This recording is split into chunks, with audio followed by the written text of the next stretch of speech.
They took a family trip without me while I babysat. So I burned their secrets and left them in ruins. It's just a family trip, my dad muttered, shrugging like it was no big deal, as if I wasn't knee-deep in babysitting duties for my sister's wild children. My sister couldn't help herself. She laughed and said, "Let's be real, we just didn't want to be around that loser." Then my mom joined in, louder than necessary, snorting, birth control is only 99% effective. He's the 1%. All three of them thought they were hilarious. I stood there, silent, heart pounding, still clutching a half-eaten snack Sophie had thrown at me earlier. 20 minutes later, I left. Didn't say a word. Didn't slam the door. Just walked out. And 3 weeks later, they would regret everything. It started with a Tuesday night phone call. My sister's voice shaky, breathless. "Something came up," she said. "I have to leave town last minute. It's important. Can you watch the kids?" "Of course," I said, not even asking where she was going or why. She said 5 days, not 2. 5. That's just how I've always been. Reliable, predictable. The easy one to call. The one who never says no. If someone in the family needed help, I showed up. No questions. No complaints. No expectations. I thought that's what being family meant. I don't think that anymore. Evan and Sophie weren't just a handful. They were a storm with names. And not in the cute chaos way people laugh about online. No, this was something else. Evan was 9 and completely addicted to his tablet. Take it away. He transformed, screaming, flailing, frothing like a cornered animal. And Sophie, just 6, had this terrifying ability to scream at a pitch so sharp and high, it made the neighbors bang on their walls like they were under siege. Every conversation with them felt like I was trapped in a hostage negotiation with tiny, unhinged terrorists who didn't care about reason. The first night, Sophie bit me. Hard. All because I wouldn't let her eat straight-up icing for dinner. Evan, he stayed up until 3 a.m. watching YouTube videos of strangers unwrapping toys. When I tried to shut it off, he locked himself in the bathroom and refused to come out until I slipped a note under the door, promising he could keep his screen time. That little contract lasted all 5 days. While I was running on fumes, trying to keep Evan from climbing the furniture and Sophie from shrieking the walls down, my sister was busy posting sun-drenched selfies from Cabo. Smiling in every shot, bottomless mimosas in hand, legs by the pool, golden hour lighting, hashtags like hashtag blessed and hashtag self-care.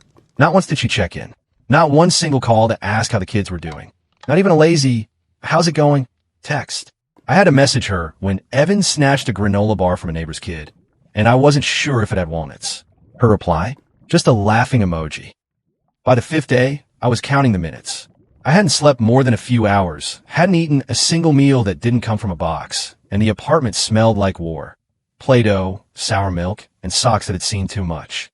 I cleaned every inch, packed the kids' things, got them dressed. I just wanted it to end. They walked in together, my dad, my mom, and my sister, like a trio returning from a luxury spa retreat. All of them tanned, glowing, laughing over some inside joke from the flight. My dad dropped his duffel on the floor like he owned the place. My mom gave me a half-hearted nod. My sister didn't even look at her kids, just glanced at me and said, "Wow, you look terrible." I didn't say anything. I couldn't even tell what I felt. Too drained to be angry, too raw to be numb. My dad sat on the arm of the couch, leaned back casually, and said like it was nothing. It was just a family vacation, as if that explained everything.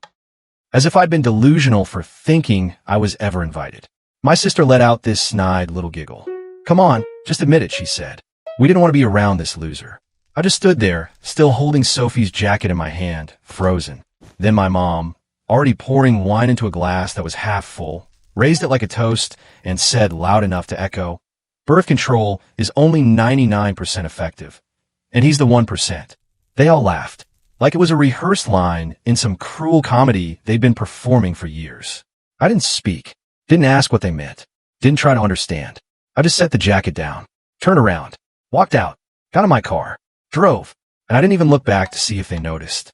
I didn't say a word when I left, just got in my car, drove in silence, and unlocked the door to my apartment like I was walking into someone else's life. The place was a disaster. Dishes fossilized in the sink.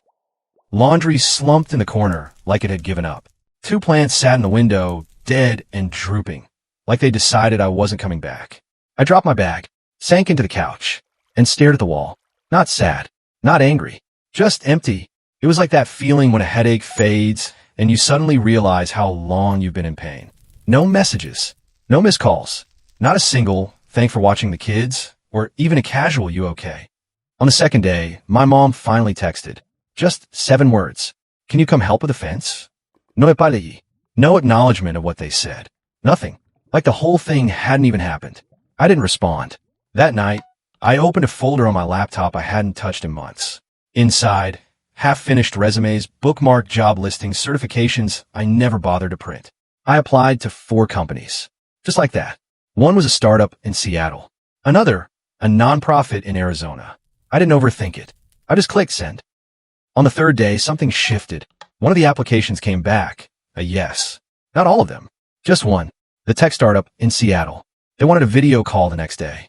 I cleaned up the corner of my living room, where I'd take the call, wiped down the camera, even pulled out a button-up shirt I hadn't worn since my last failed pitch. Her name was Angela. We talked for 40 minutes. She asked about my skills, my goals, my why. And when the call was wrapping up, she smiled and said, "You're exactly the kind of person we're looking for. You know that, right?" I didn't. Not until she said it. On the 4th day, there was a knock on my door. My neighbor stood there, holding an envelope. Think this ended up under my door by mistake. No return address. Just my name, written in block letters. Inside, a birthday card. Blank, except for 3 words. "Nobody misses you." No signature. No clue where it came from. I stared at it for a long time, confused at first. Then I remembered, my birthday had passed. The day after they got back from Cabo. None of them said a word. I kept the card. On the 5th day, my phone buzzed again. A message from my sister. "Hey, Evan's tablet is locked, and he's freaking out. Do you remember the passcode?" I stared at it for a long moment. I remembered it. Of course I did. But I typed 1 word in reply. No. Because for the first time, I just didn't care anymore. Later that night, I got an email from the startup. They were offering me the position, full-time, remote, more money than I'd ever made. And if I wanted it, they'd even help with relocation. I read the email 3 times, just to make sure I hadn't misunderstood. And then, for the first time in years, a clear thought settled in my mind. I don't owe them anything. Not my time. Not my silence. Not my forgiveness. The next morning, my phone exploded. 6 missed calls from my mom, 2 from my dad, and a voicemail from my sister. She was crying. And when I finally listened to the message, it was just one sentence that made my whole body go still. "Something's wrong with Dad's business. We need you to come over." I didn't move. I just sat there, holding the phone, feeling something shift in my chest. Because I finally understood, they didn't call because they missed me. They called because they needed something. Again, I didn't call them back. I showered, made breakfast, watched a documentary about shipwrecks, and drank my last beer on the balcony while the sky turned gray. That's when I heard the knock. The knock wasn't urgent. It was slow, heavy. The kind of knock that says whoever's out here isn't in a rush. I opened the door with half a smile, ready to shrug it off. It was Uncle Ray. I hadn't seen him since that Thanksgiving. The one where he hurled a fork into the mashed potatoes, called my dad a cheap cheat, told my mom she was the queen of passive-aggressive smiles, and walked out without his coat. That was 5 years ago. He looked exactly the same, just more tired. Same cracked leather jacket. Same half-smirk like he knew the punchline to a joke no one else had heard yet. He didn't wait for an invitation. Walked right past me, into the living room, looked around, and said, "Still quiet in here, huh? You always like peace more than people." Then he dropped a manila folder on my coffee table. "Sat down. Your dad's in trouble. Big trouble," he said, like he was reading the news. "The business? Not as clean as he pretends. Someone tipped off the IRS. And the state. Whole thing's under review." I sat across from him. Didn't ask questions. He didn't wait for them anyway. He opened the folder, and out came years of filth. Fake employees. Duplicate invoices. Large transfers to shady offshore accounts. Everything had names, dates, numbers. Ray lit a cigarette right there in my apartment. Didn't ask. Didn't care. "Where did you get this?" I asked. He just grinned. "Let's just say one of your dad's trusted people hates him even more than I do. And that's saying something." I stared at the papers, stunned. Part of me still didn't believe it. Then Ray leaned back, blew out smoke, and said something I'll never forget. "Your family's been feeding off you for years. Babysitting, cleaning, helping. No thank you. No apology. And when they're bored, you're the punchline." I didn't argue. I didn't need to. We both knew he was right. He tapped the folder and said, "I gathered this for me, but I'm giving it to you. Because if there's any pride left in you at all, you're going to burn it all down." Then he left. I sat there for over an hour. Just me, the silence, and the truth. And as I read those pages, something inside me shifted. The softness was gone. The guilt had run out. And what was left was steel. That night, I got to work. No diet, no outbursts. Just focus, quiet control. First, I reported the fraud. For credit cards. All open in my name. Thousands in debt. None of it mine. My mother had signed for them. Lied on the applications. Used my name like it was a spare key. I filed a police report and gave them everything. Her full name. Her birthday. I didn't hesitate. Next, I filed a complaint with the IRS. Not anonymously this time, but thoroughly. Every detail Ray had given me. I printed everything, labeled it, and mailed hard copies, register delivery. Then I called the state revenue office. And I wasn't done. The next morning, I reached out to the HR department of my father's biggest client. I posed as a concerned former employee and flagged everything. Red flags, missing records, cooked books. I didn't give names. I didn't need to. After that, I froze every account that had my name on it. Credit, bank, identity alerts. I locked it all down. They wouldn't be able to open a grocery rewards card using my info again. That afternoon, my phone rang. Seattle. It was the startup. Offering the job. More money than I'd hoped. Fully remote. Signing bonus. A fresh start. I said yes before they even finished the sentence. Then I quit the job I had. The one my family didn't even know existed. That night, I got a voicemail from my sister. She was screaming. Not crying, screaming. What the hell did you do? She went on about Dad's client pulling the contract. Mom crying. Lawyers. Chaos. Then I got an email from my mom. After everything we've done for you, this is how you repay us? I didn't answer. That weekend, Ray came over again. He brought a six-pack and said, "So, how's it feel?" I stared at my beer. Nothing. He clinked his bottle against mine. Feels good, doesn't it? Not waiting for respect. Just taking it. And I realized, yeah, it'd feel good. For the first time ever, I was standing tall. All the way up. Seattle was set. 2 weeks left in town. My lease was covered. I'd found a subletter. My job was winding down. And for the first time in years, I was sleeping, eating, breathing. Cutting them off had cleared something in me. Like removing a blockage I didn't know was there. I thought I'd finally gotten ahead. And then, 3 days before my move, I was served. A man in a suit showed up at 7 a.m. while I was still in sweatpants. He handed me a thick envelope. No words. Just a professional nod and gone. Inside, a civil lawsuit. My father was suing me for defamation and damages. He claimed I'd leaked proprietary business information. Claimed I'd cost him over $250,000. Attached were screenshots, anonymous posts I had written. The same ones that exposed his dirty deals. And at the bottom, in ink and arrogance, his signature. Right beside the name of his lawyer. The same one he played golf with every Saturday for years. I stood on my porch, clutching those pages, more stunned than angry. No call. No conversation. Not even a warning. Just war. That afternoon, it got worse. My landlord emailed. Said they'd received a formal notice about alleged fraudulent activity and were reviewing my lease. Then my boss at my current job called. They'd gotten an anonymous tip, claiming I'd leaked sensitive information. My father wasn't just trying to punish me. He was trying to destroy me. And for a few hours, he almost did. I spiraled, thinking maybe I'd gone too far. Maybe I was the problem. I considered quitting the new job, staying to defend myself. Then Ray called. I told him everything. He didn't yell. Didn't even sound surprised. Just said, "Good. Means you got under his skin. But now you have to hit harder." "How?" I asked. He paused. "Leave the rest to me." And hung up. That night, Ray came back. No beer this time. No grin. Just a folder, thicker than the last and darker. He dropped on the table like it weighed more than paper should. "You ready?" he asked. I nodded. I didn't even ask what was inside. "Good," he said. "Because this one's uglier." Inside, emails between my father and a city inspector. Permits faked. Renovations rushed through without approval. Corners cut. Photos of buildings that looked clean on the outside but were rotting underneath.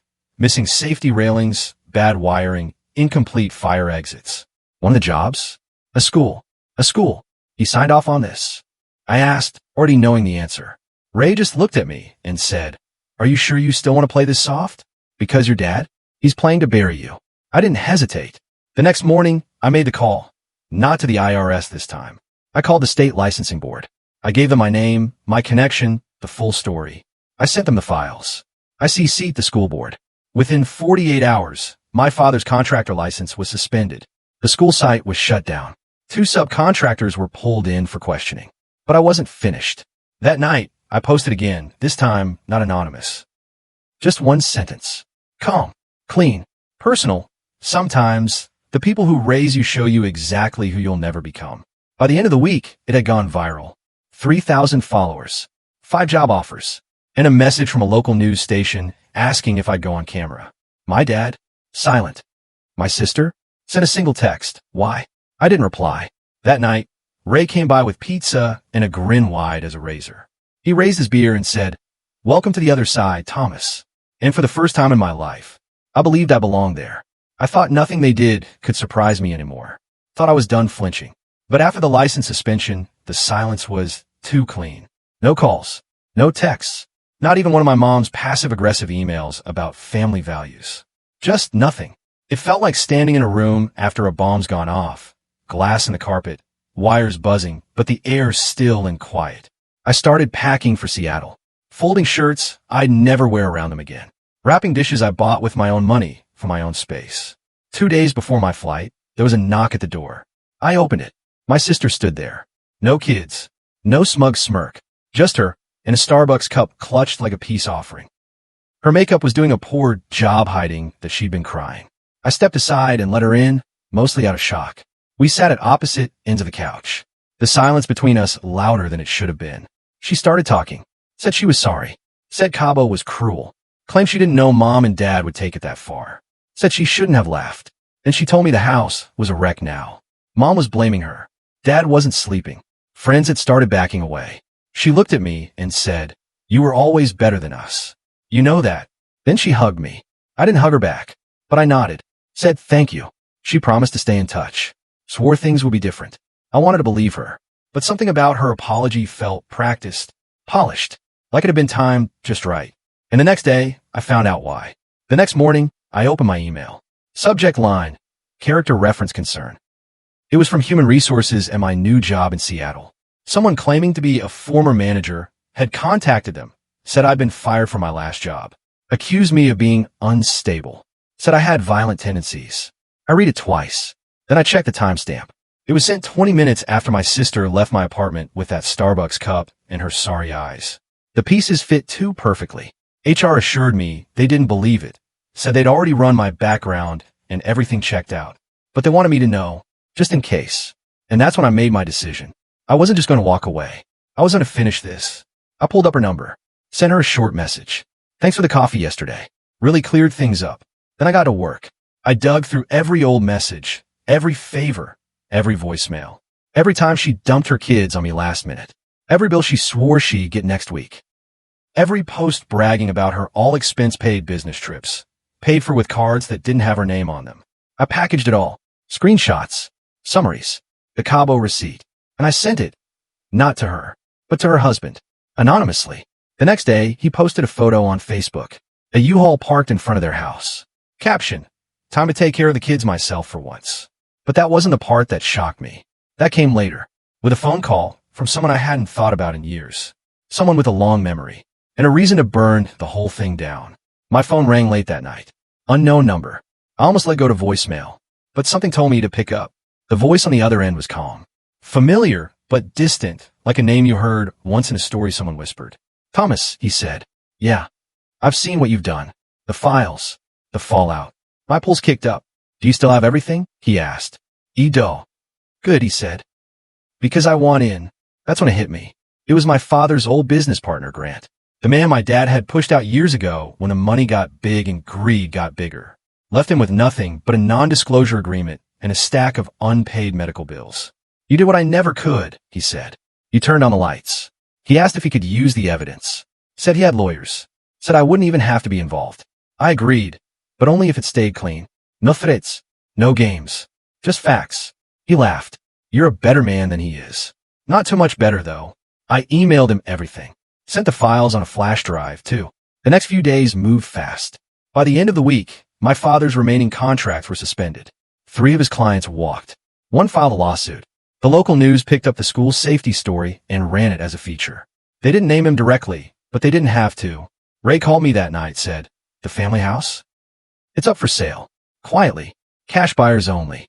Then came an email from my mother. One line. Are you happy now? I didn't reply. Not because I didn't have an answer, but because this wasn't about happiness. It was about balance. As for my sister, she disappeared. After her husband packed the U-Haul and drove away, she went completely dark. No texts, no online presence, not even one of her usual cryptic stories about betrayal and growth. A few days later, I heard from a mutual friend. Her husband had filed for full custody. The court documents cited instability, emotional neglect, and lack of transparency. My favorite part? The testimony, the screenshots, the receipts. I didn't provide anything directly. I didn't need to. He'd seen enough with his own eyes. And that was enough for the courts. The day before my flight to Seattle, I walked through my empty apartment. The walls felt lighter, like they were finally mine. I thought about every time I'd begged them to care, every holiday forgotten, every favor they never repaid. I left a note taped to the back of the door. Just one line. I forgive you, but I don't respect you, and I never will again. My flight took off at sunrise. Window seat. Light rain on the tarmac. I didn't look back. 2 weeks into my new job, something arrived. Not an email, not a text, a real envelope. No stamp, no return address. Just my name, written in careful, slanted handwriting. Inside was a photograph. Old, faded. I was maybe 11, standing between my sister and my father. I had a busted lip and a plastic science fair medal hanging crooked around my neck. I'd forgotten that day, but the photo hadn't. On the back, in clean block letters, someone had written, "You were always the smartest one in the room." That's it. No signature. No clue who sent it.